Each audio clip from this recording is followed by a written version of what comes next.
दुध खाएर सुरु गरौँ पूजा। पूजा सिधेसी दुध खाने हो, पूजा नसिधिकन दुध खानु मिल्दैन। ल ल त्यसो भए सुरु गरौँ। ल बाबु सुरु गरौँ त्यही राखौँ बाबु। गुरु चस्मा त कडै लाउनु भएको छ त, पूजा गरुन्जेल चाहिँ खोल्न मिल्दैन। यो धुवाले आँखा पोल्छ त्यही भएर लगाएको। स्वाहा स्वाहा के गनाएको यस्तो? बाबु श्रीखण्डको संहिता यस्तै हो, बास्ना आउँछ। स्वाहा हरि ओम देवद्वार इन्द्रसँग स्वाहा। के आवाज आएको यस्तो? बाबु त्यो श्रीखण्डको संहितामा आँखला रहेछ पड्केको। आँखलो पड्क्या हो कि गुरु पड्क्या हो खै? स्वाहा कार्यक्रम सम्पन्न भयो, सक्यो है। अब खानपिनको व्यवस्था गर्नु पर्यो। ओहो फोन आयो, कसले फोन गरेर मरेछ?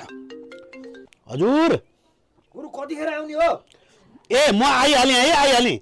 मैले केही खाएको छैन, तपाईँहरू पनि नखाइकन बस्नुहोस् है।